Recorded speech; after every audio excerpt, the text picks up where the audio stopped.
Salah satu poinnya di situ ada Inara menyerahkan bukti-bukti kekerasan anak dan menyerahkan ada bukti bahwa Virgon sedang bermasalah narkoba. Jadi pertimbangan majelis hakim, anak-anak diserahkan kepada, selain masih belum memayis, anak-anak diserahkan kepada ibunya. Yang kami tangkap, kami terima adalah alasannya seperti itu, ya kan? Dianggapnya kalau perkara ini sedang lagi berjalan, berarti dugaannya adalah ibunya tidak bisa menjalankan kewajiban. Tapi faktanya kan tidak seperti itu. Bang, tapi dari pihak Virgon sendiri, Bang, ini akan menggugat Kasuanak ke pengadilan. Itu gimana, Bang? Ya, itu namanya hak sebagai warga negara. Ya, sebagai hak ya wajar-wajar aja, sah-sah aja kalau dia mau melakukan seperti itu. Ya sebetulnya kan perkara ini kan bukan perkara yang memang memang rumit. Ini kan cuma mengembalikan aja. Sekarang kalau fee itu tidak ada kaitannya dengan perkara Inara, itu bukan alasan dia untuk melakukan gugatan atau pengalihan hak adona.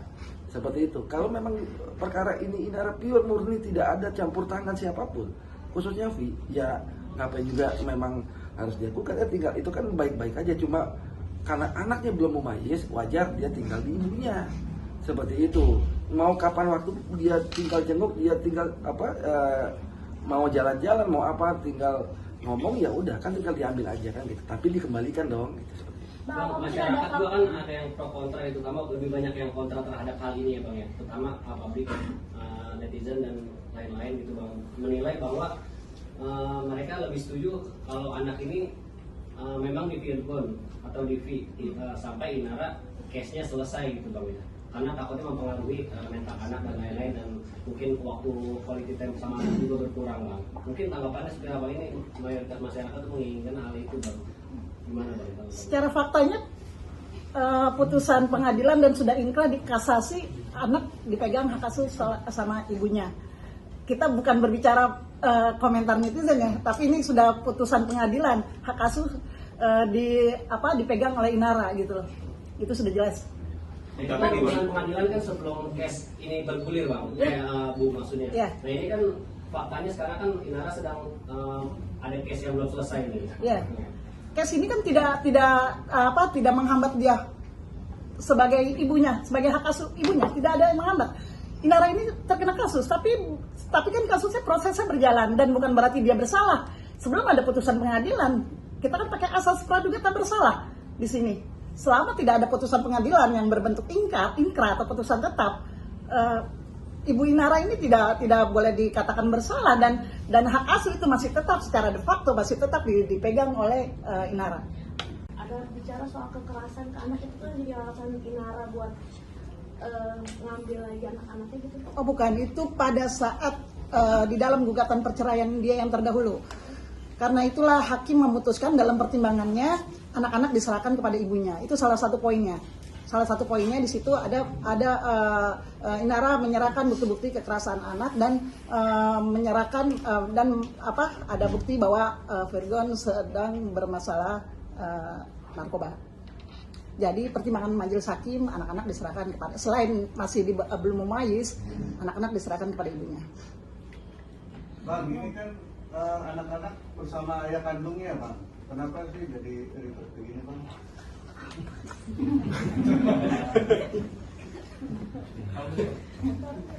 Ya pertimbangan inilah yang kadang kita juga berpikir, kalau memang tidak ada kepentingan dalam dalam perkara yang sedang saat ini dihadapi oleh Inara, harusnya itu clean and clear. Anak itu bukan merupakan objek penderita. Anak itu tidak boleh menjadi objek penderita. Ya kan? Kalau memang sama ibunya, ya udah sama ibunya aja.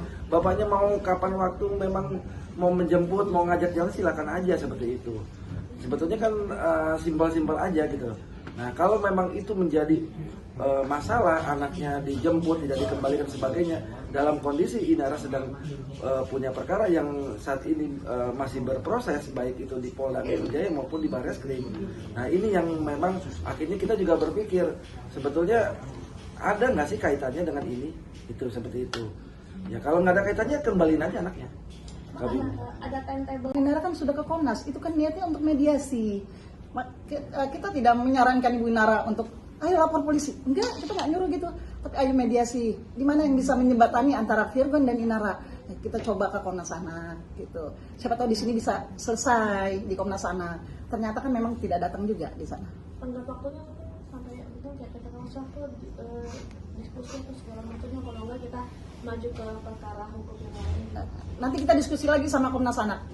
Apakah ada pemanggilan selanjutnya untuk Virgon, untuk mediasi dibuka selanjutnya atau bagaimana? Tapi nggak menutup kemungkinan untuk sampai eksekusi gitu. Ya kita lihat nanti di Komnas Anak, karena kan lagi berjalan proses. Kita selalu menghormati institusi yang saat ini sedang menangani. Ini sih seperti itu. Jadi kecuali kalau nanti Komnas Anak itu memang menyatakan gagal, tidak bisa melakukan apa yang dia akan lakukan, ya baru nanti kami akan melakukan. Tentu kita juga akan minta pendapat dari Komnas Anak tertulis bila mana ini memang akhirnya tidak bisa dijalankan. Tapi kita berharap mudah-mudahan Komnas Anak berhasil lah seperti itu. Lebih persuasif, damai itu lebih indah. Bang, sorry Bang sedikit melebar Bang. Ya sebetulnya sih kita berasumsi sih sah-sah aja ya. Orang berpikir apakah ini menjadi akal-akalan, ini akal bulus aja nih kan begitu kan, ataukah ini memang fakta ya kan. Memang kami pun juga tidak melihat kedua-duanya seperti itu.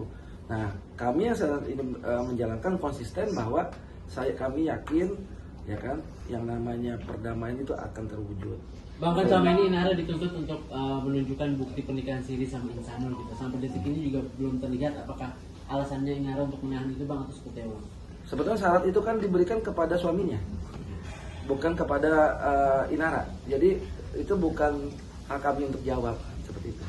Bang, ini Bang kemarin supir Inara Rusli diperiksa nih terkait tidak ada akses rekaman CCTV karena ada suara ART yang mendengar suaranya tidak mungkin seperti apa. Jadi sini saya luruskan ya, sopir itu tidak tinggal di dalam rumah itu, dia tidak tinggal di situ. Jadi dia ke lantai 2 dan lantai 3 aja dia tidak diperbolehkan. Gitu. Jadi dia selama ini cuma di lantai 1 untuk datang menjemput segala macam ya, antar jemput anak-anak segala macam. Dan dia tidak diperbolehkan selama ini untuk naik ke lantai 2 dan lantai 3. Jadi Inara sendiri tidak tahu mengapa itu bisa diambil oleh siapa sopirnya itu. Mungkin saya tambahkan dikit ya. Saya juga udah melihat responnya atau pembicaraan dari pengacara, saya lupa namanya pengacaranya, dari Agung, seperti yang kemarin di BAP, ya kan. Pertama yang saya simak adalah bahwa selama ini supirnya itu adalah yang gaji adalah fee, seperti itu, sampai dengan terjadinya perceraian, sampai dengan sebelum kasus ini ada lah ya kan seperti itu. Intinya pasca perceraian juga, itu statementnya dia ya yang saya tangkap di media ya kan, itu adalah digaji oleh fee seperti itu. Nah dia pun akhirnya diberhentikan karena adanya dikhawatirkan terlibat dalam adanya kasus yang mengarah kepada Inara seperti itu. Artinya bahwa supir ini masih di dalam kekuasaan fee. Logika kita begitu. Kenapa? Karena di situ ada gaji yang masih diberikan, yang harusnya haknya Inara setelah pasca pengadilan, pasca perceraian itu kan sudah termasuk untuk gaji ART, mungkin di situ ada babysitter, di situ mungkin ada supir. Artinya harusnya yang menggaji adalah Inara sendiri. Nah ini kan statementnya dari pengacara, kalau saya dengar adalah seperti itu. Berhentinya daripada supirnya nanti kena ikut supaya tidak ikut campur atau ikut dalam serta di situ. Nah ini kan saya melihatnya bahwa berarti kalau begitu kan mereka masih digaji oleh fee sebelum terjadinya adanya CCTV tersebut.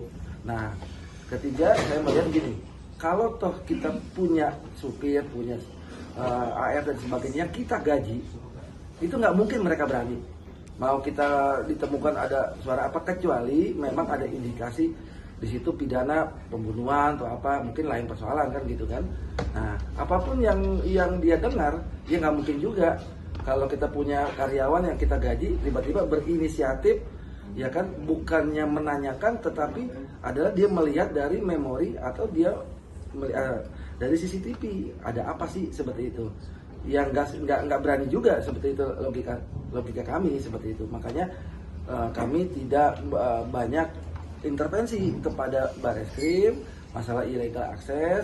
Kami menghormati, itu juga banyak temuan-temuan yang kami juga tidak tahu, karena yang kami ucapkan adalah apa yang kami lihat di media. Ada hal-hal yang sebetulnya bisa menjadi suatu temuan lah seperti itu aja sih. Bang, untuk RJ kan ditolak, masih ada usaha. Itu tetap sampai kasus ini mau dilarikan kemana. Misal kalau memang dia sudah naik di P21, kan kita bisa lakukan juga RJ itu di kejaksaan. Jadi sampai kapanpun RJ itu tetap kita upayakan. Artinya gini, RJ itu adalah kita ajukan di Polda. Tetapi kan kita bisa mengupayakan perdamaian di luar Polda sendiri. Ya kan, itu kami yakin insya Allah memang perdamaian itu akan terwujud. Karena kita kembali bahwa ini mereka adalah suami istri. Gitu. Saya yakin itu ada jalan keluar. Bang, ini kan Mawar serius banget nih buat laporan perizinan ini. Kalau misalkan nanti RJ atau perdamaian tidak terjadi, Inara juga sudah menyiapkan diri untuk menerima hal pahit gitu, misalkan proses ini terus sampai akhirnya ada putusan hukum yang mutlak gitu dari pengadilan.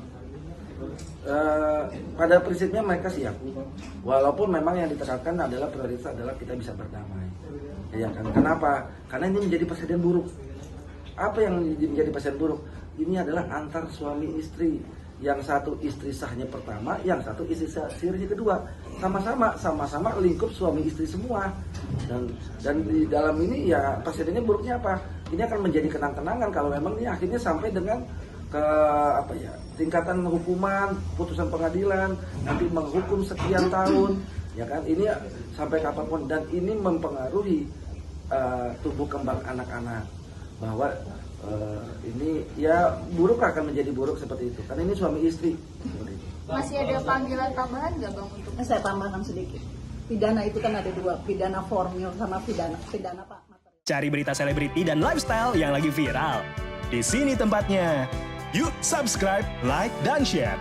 Oke Zone Vibes. All the vibes you need.